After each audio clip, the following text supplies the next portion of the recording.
Oh, do we have questions from further comments from people on the panel? Jill, do you want to say anything further? Should we take questions from the... I should make a comment about the person from Colorado. That's his... okay. Well, let's take a question, then we'll do that. Okay. Yes, Wayne Madsen, WMR. I have a question for Jill Stein and a follow-up. Ms. Stein, in 2004, Ralph Nader, who was the Green Party candidate, it was discovered he was receiving questionable donations from Republicans in swing states, I believe New Mexico, Florida, and Pennsylvania. Is there any indication that this year, because it's so close in these swing states, that your campaign is getting money from similar sources? We have a prohibition against accepting money that comes with strings attached. And how we define that basically is that if you are a lobbyist or a PAC or a super PAC, or you hire a lobbyist, we consider that essentially a telltale sign, if lobbyists are involved, that there is some vested interest in an agenda. So money that is attached to lobbyists directly or indirectly, we do not accept. If there have been Republican individuals donating who are not attached to some organization, it would be hard to detect them. But put it this way, we have certainly not heard from anybody about their intentions.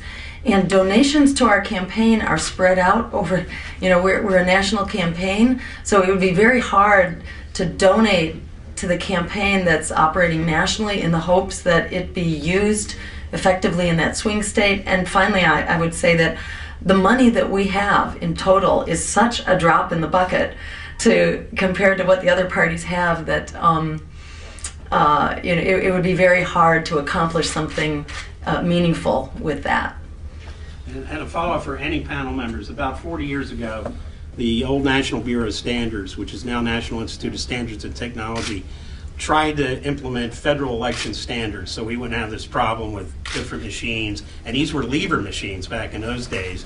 And they went to Congress and they were flatly told by members of both parties, listen, a clear majority of the members of this Congress got here as a result, in some cases, of fraud. We're not interested. Is there any thought about trying to get the NIST back involved in that process to set federal election standards? Because their first attempt to do it 40 years ago fell very flat on Congress.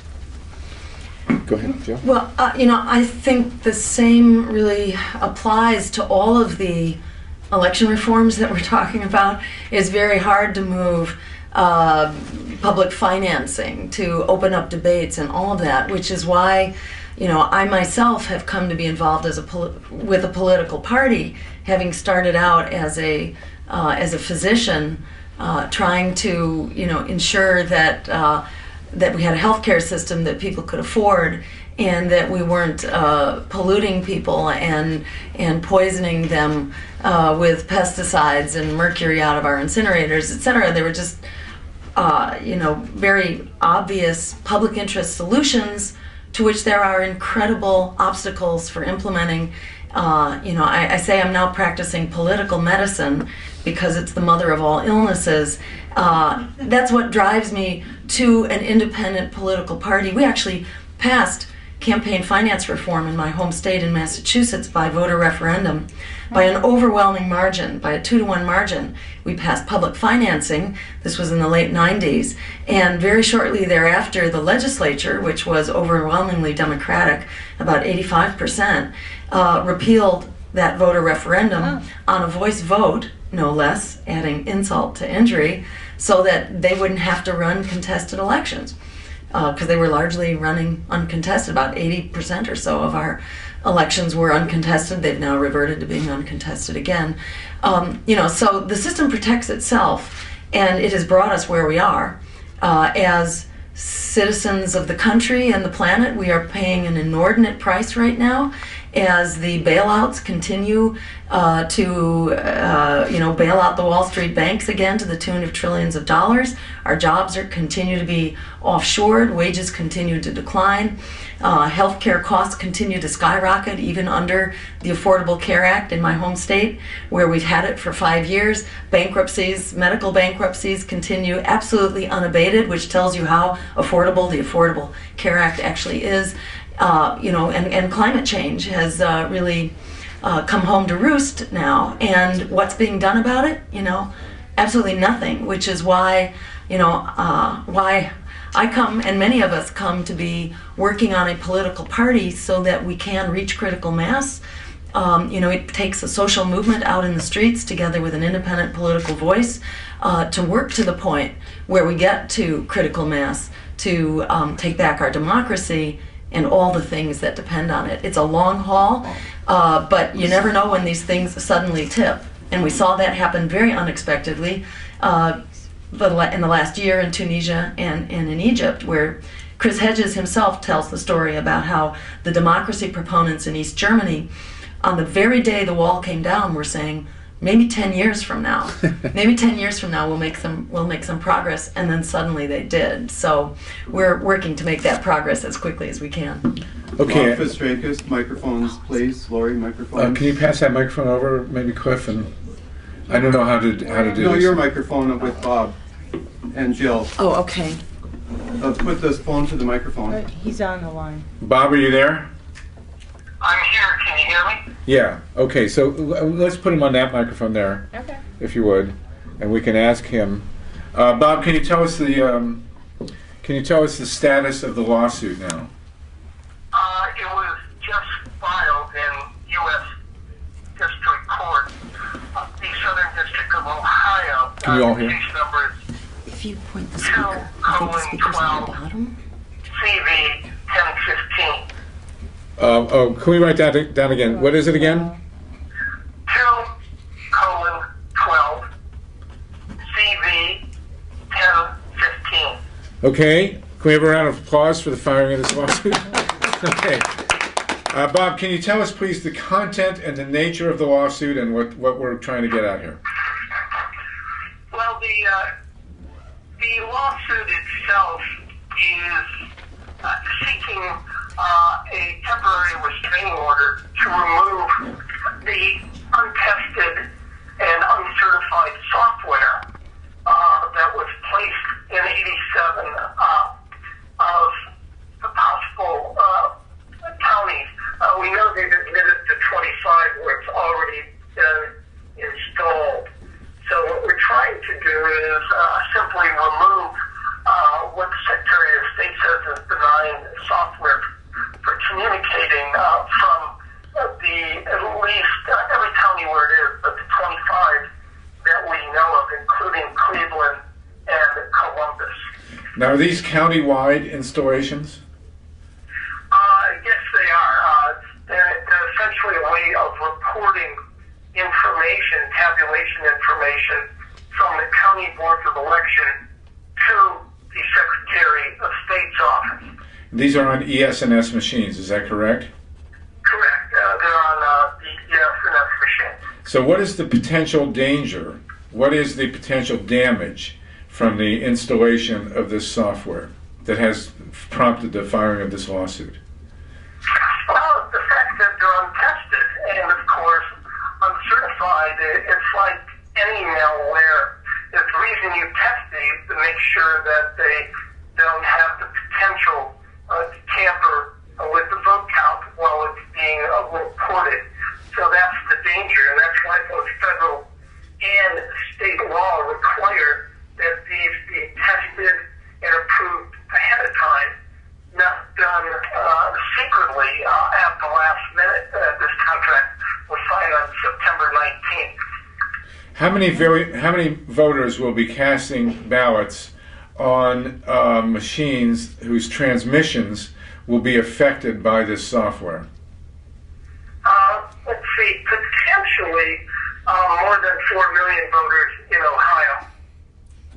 4 million out of the 5 point. Well, I guess in 2004 there was 4.4 million. I think it actually dropped to 5.4 million. I think it dropped to 5.2 in 2008. So you're saying that 80%, close to 80% of the vote count in Ohio could be affected by this software? Yeah, that's the information that was leaked to us from the Secretary of State's office. And of course, the polls are showing Romney and Obama virtually tied in Ohio. So clearly, then the software. This is actually a patch. Is that correct? Yeah, it's custom code that has been entered, so it's commonly referred to as a software patch. Someone would just say it's a new package. And remember, they did this, quote, experimentally, and that's what gets around the testing and certification. But when you, under Ohio law, when you actually have experimental software, it's only allowed in a few precincts, not for use all over the state in at least 39 counties where it's being done right before the election. It doesn't seem to meet any standard of certification or any exemption as experimental software. The software itself was developed in 2002, so we're wondering why 2002 software, which will be customized with a secret code, would be even put on 10 years later. Bob, can you tell us about the procedures of the federal court now and what you expect? Well, we're trying to get an emergency hearing this afternoon and seek a remedy that, since this software is so benign and the contract surprisingly so small at $19,000, they'll simply remove what they claim is to be harmless software. Do you have a judge? It has been given to federal Judge Frost. Oh, it's been awarded. It's been designated. To Judge Frost. And where is he sitting? Again, it's the U.S. District Court in the Southern District of Ohio. And he actually sits in Columbus. Okay. When do you expect to hear back from the court? Yeah, I'm thinking within the next hour. Okay. What else can you tell us about this? Well, that Secretary of State's office needs to comply with the law. I think people need to draw a line in the sand. I'm the Green Party co-chair in the state, and that when people put in, uncertified and untested software, you've got to demand that it be taken off the machines. Both major parties must comply with federal and state law. That is the position of the Green Party of Ohio. Jill, do you want to comment? I have Okay, we have a comment from Lori Grace here. a question. A question? Okay, go ahead. Could you tell us more about the other leak that you got from, I guess it was the Secretary of State office, but I don't really know, and about the surprise visits from Hard InterCivic to adjust the motherboard? What info do you have on that? Well, that's a related story that was covered in the freepress.org, which I edit. But we've now found out that despite denials by Amy Searcy, the director of the Hamilton County Board of Elections, is that motherboards at the precinct levels were replaced in August of this year. She told the Washington Post, as well as other news sources, that they did all their own maintenance. We have now found at least one $15,000 contract. To the contrary, where in fact these motherboards were being replaced on machines at the precinct level, and maintenance was being done by Hart Civic out of Austin, Texas. Oh, so this is the HIG Capital Company, which is HIG having majority interest in Hardin and Civic and HIG with a number of Romney family operatives in the company. Correct. Okay. People in the audience here, any questions or comments for Bob Fitrakis on this? Yes. Why did you wait so long to bring the lawsuit when if they put them on September 29th? Because you didn't find out until just now? Why did we wait? Well, we made requests back in April. Every single county in Ohio, to their credit, complied. The Secretary of State's office did not. So we began to demand this information, and we were being stonewalled. So we actually went and visited them in person, and they told us that we were too busy. But apparently somebody at the Secretary of State's office heard what we were asking for and gave us the information, even though the official position to this day is that the Secretary of State's office is too busy to give us the contractors that are putting on the experimental software. Yes. So we didn't find out till a whistleblower sent us the information on Thursday. And I did just speak with the UN observers, and they said because of that they will not be in Ohio observing any of the election. My question is, are you calling on the people of the United States who are concerned about this to call the Ohio Secretary of State's office and demand that this software be removed? Yes, I think Okay, that wait a minute. rather than being totally reliant on the federal courts, is all American citizens concerned with democracy, regardless of party or ideology, should call the Ohio State Secretary of State's office and demand they remove this illegal software. Do you have a phone number? I don't, but I may be able to give one here in a second. Clint Curtis, can you comment on? Can you pass that mic down to Clint there, please? Can you comment on the credibility of the possibility that this software could be used to tilt the election? Of course it could. You're changing the program, you're putting in new subroutines. What exactly is the update supposed to do? You should probably start from that level and say, why are you updating it anyway? If it was working before and all you're doing is counting votes, how is this counting votes better or different? Bob, what does the Secretary of State's office say in response to Clint Curtis? You can keep it there, Clint, for a minute, about the positive function of this computerized update. Why are they doing this in their framework? Well, first I want to give out the following number, 1-877-767-6446. That's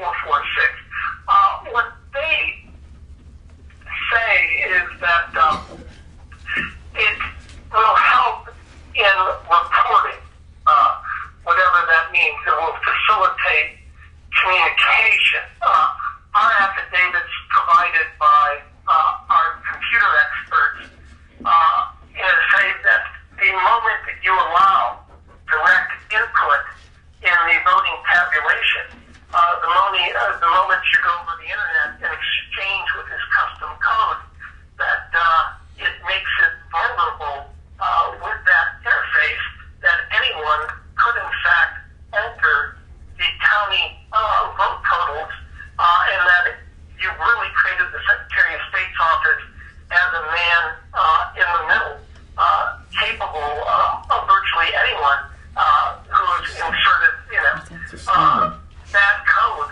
I mean, this could be malware. So they've really, other than saying it was easy, they never explained, why coding from 2002 at the last second, which was not tested and certified, would have to be put on. They're ease that it's making it easier, whatever that means. I think we need to step back a minute. This is an astounding situation here. The whole world is watching Ohio, and there has been no media coverage of the fact that the electronic vote count is totally fungible.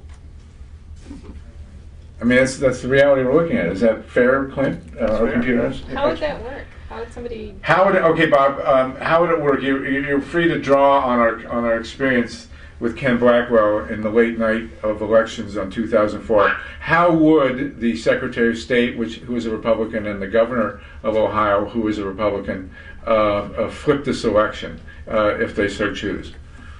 Well, look, you're allowing private, for-profit, partisan vendors, and that's what's done with Triad, which emerged under scrutiny by the Judiciary Committee by John Conyers in 2004. Triad is a well-known, run and owned by a well-known activist, right-to-life family that has been in controversy before for replacing hard drives on the central tabulators in Hocking County in 2004. So the fact that you've got ES&S and you're working with other maintenance people like Triad to update these systems, and ES&S has custom coding that's secretive and proprietary, and they're a partisan company, should concern everyone. If you go back to 2004, Craig Unger has a great story on Salon.com, and also in his book Boss Road, a story that we originally reported in the Free Press.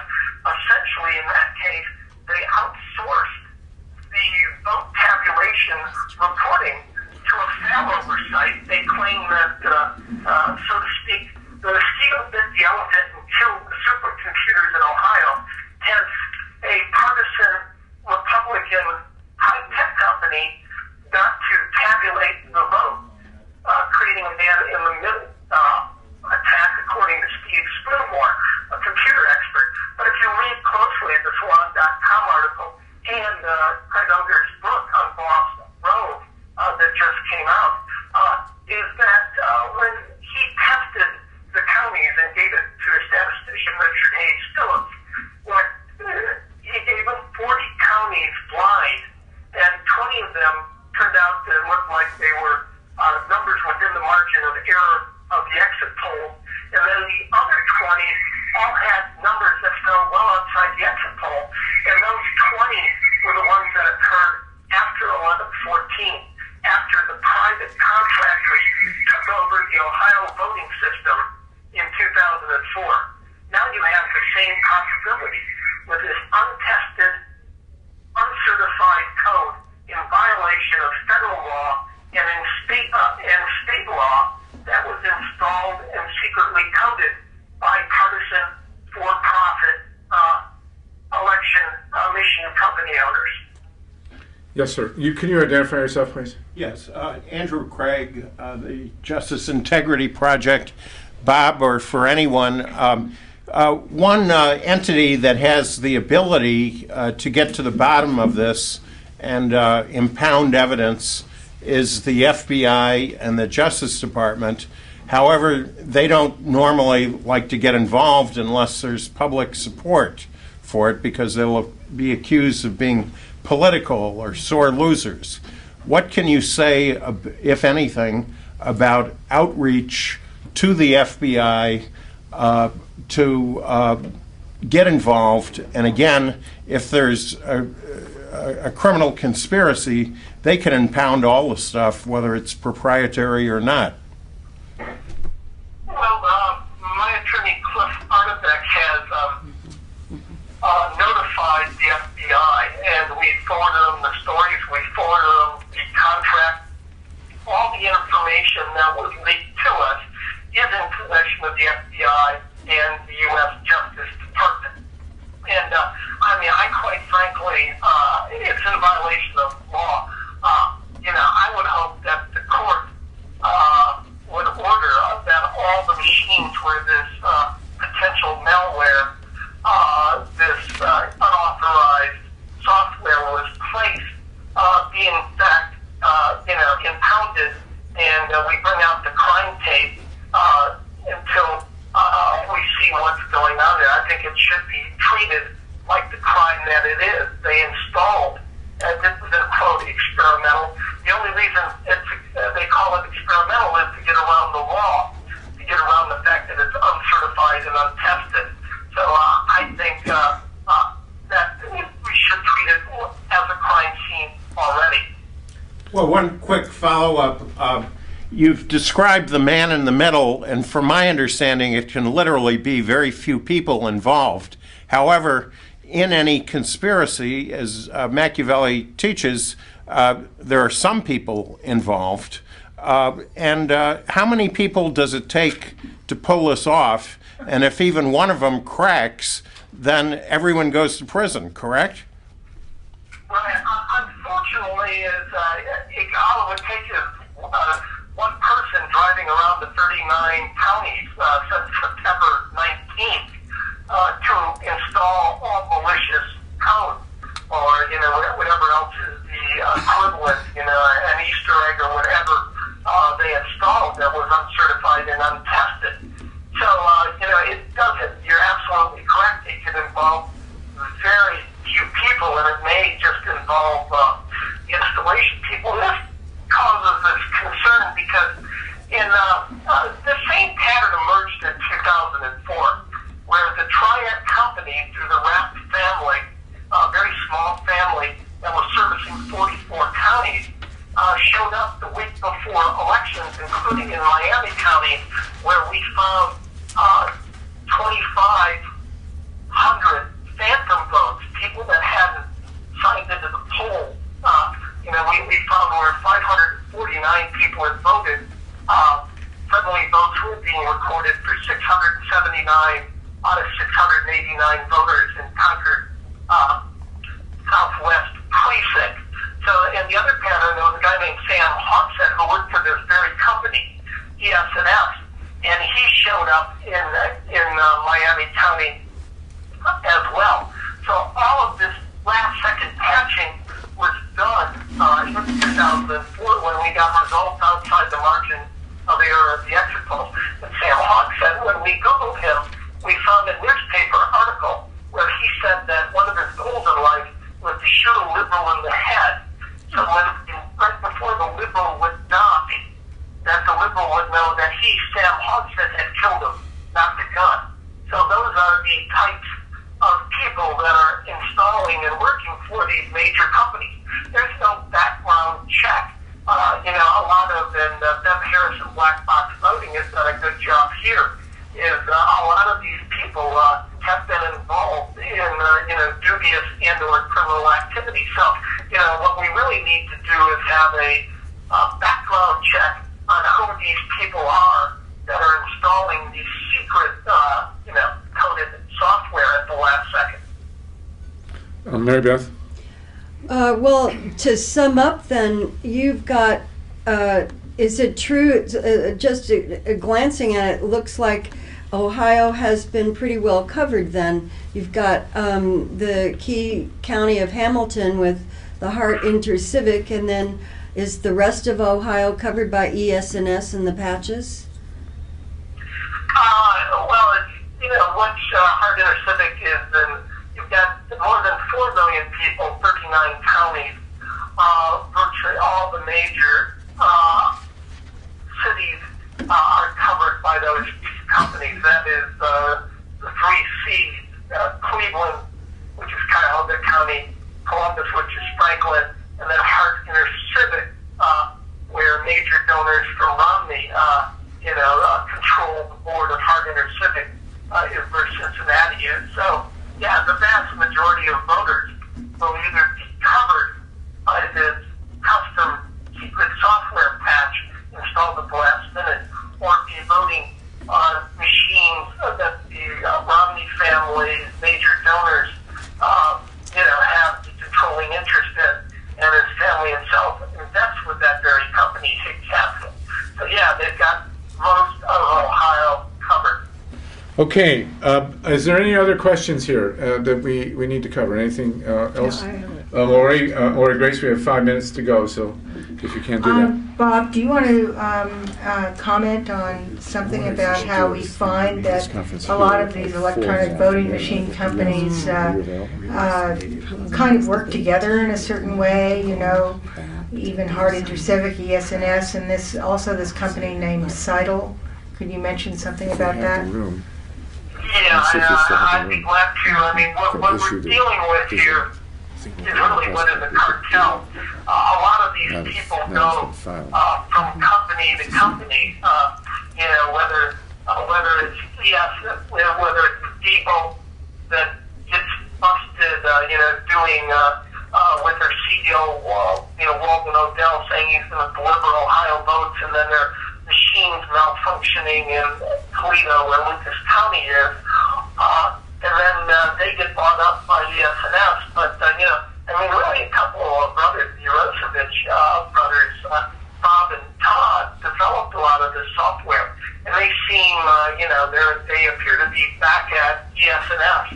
You know, when there was a call made recently that said, well, Bob's at the headquarters in Omaha, and again, spokespeople like Melissa Schaefer have worked for virtually all of these companies. And then it becomes hard to find out who owns them. They seem to pass them around. But Seidel is another huge problem if you allow e-voting, online voting, or voting over the internet, which they're contemplating in New Jersey, because 26 states in various jurisdictions, counties, will allow them the direct input of overseas ballots for people living overseas and for the military. And that company is owned primarily by Alan Hamilton, which is owned in part by the Carlyle Group, which became famous for war profiteering during the Gulf War. I mean, not the Gulf War, but the recent attack on Iraq, and has very close ties to the Bush family. So yeah, it's really only a handful of people that seem to be passing these companies around, and they admit working together. So, and there's some new people on the scene, Dominion, that needs to be looked at very closely, as well as Seidel. And you wonder why we would hire a company headquartered in Spain to input an overseas ballot and the military vote. And again, as the Free Press reported, showed the pictures when they showed up. When we showed up at their U.S. headquarters, it was a private residence in Glen Allen, Virginia. It doesn't look like they're actually doing any real voting activity or business out of there. It looks like a mail drop. So it looks like a cartel, a small handful of companies that totally control the e-vote in the United States, and many of them have ties to the intelligence community. If you look at Carlyle Group, you've got the former James Wolby, the CIA director, Mr. McConnell, the former NSA director. So you wonder why people so tied to the industrial community would be attempting to get into the election business, and doing it in a way that the intelligence people to compromise the votes of Americans. Bob, if you could, please, we have to wrap up. Lori's going to say one more thing. Can you give us the docket number again of the lawsuit? Yes, it is the U.S. District Court, Southern District of Ohio, Judge Frost, the docket number 2:12, CV 1015. That's 2:12, CV 1015. And what is Judge Frost's full name? I believe it's Greg Frost. Greg? G-R-E-G, Greg, yes. I believe his name is Greg Frost. Okay. Lori, did you want to have I just want to mention that there was on the docket a visit from by Skype of Harvey Branscombe of Election Quality in Colorado, and they are having some major problems. They're mostly 80% mail-in, with mailed-in ballots being rejected, and I just wanted to bring up from the standpoint of how companies are all working together. These electronic voting machine companies are working together. That there was a lawsuit that got resolved with Marilyn Marks, and it was a lawsuit in Colorado where the registrars all banded together to say that ballots were private documents, and the judge ruled against the registrars. When they opened up the boxes, they were able to find that you could determine who voted for what. In other words, the person and what they voted for.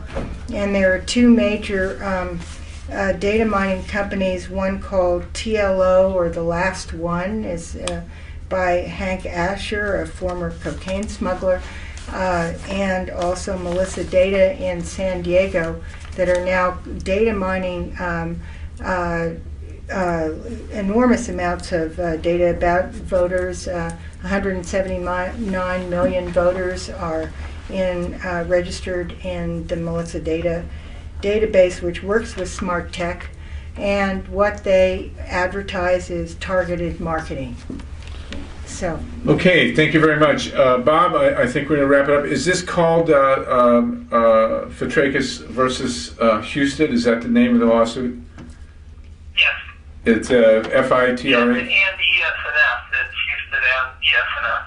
Okay, versus Robert Fitrakis versus John Husted, Husted, and ESNS.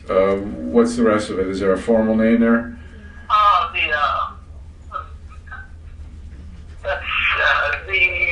The actual name. Let's give it election next security systems, but I forget.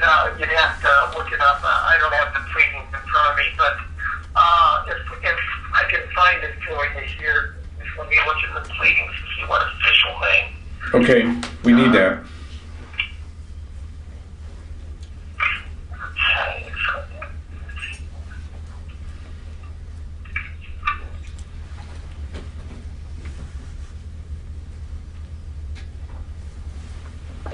Systems and software. So it's Robert Fitrakis versus John Husted and electronic, or is Election systems and software. Okay. Election systems. Thanks. Okay, Bob. We'll be back to you. Thank you very much. I think we can wrap this press conference now. Very good. So we want to share this on YouTube. This has got to go. Facebook is viral as much as possible. Absolutely. The only people we're missing here is American media. Okay. Right. Thank you very much. Mainstream media. Thank you. Corporate media is what we're missing. Bob, we'll be back to you. Thank you.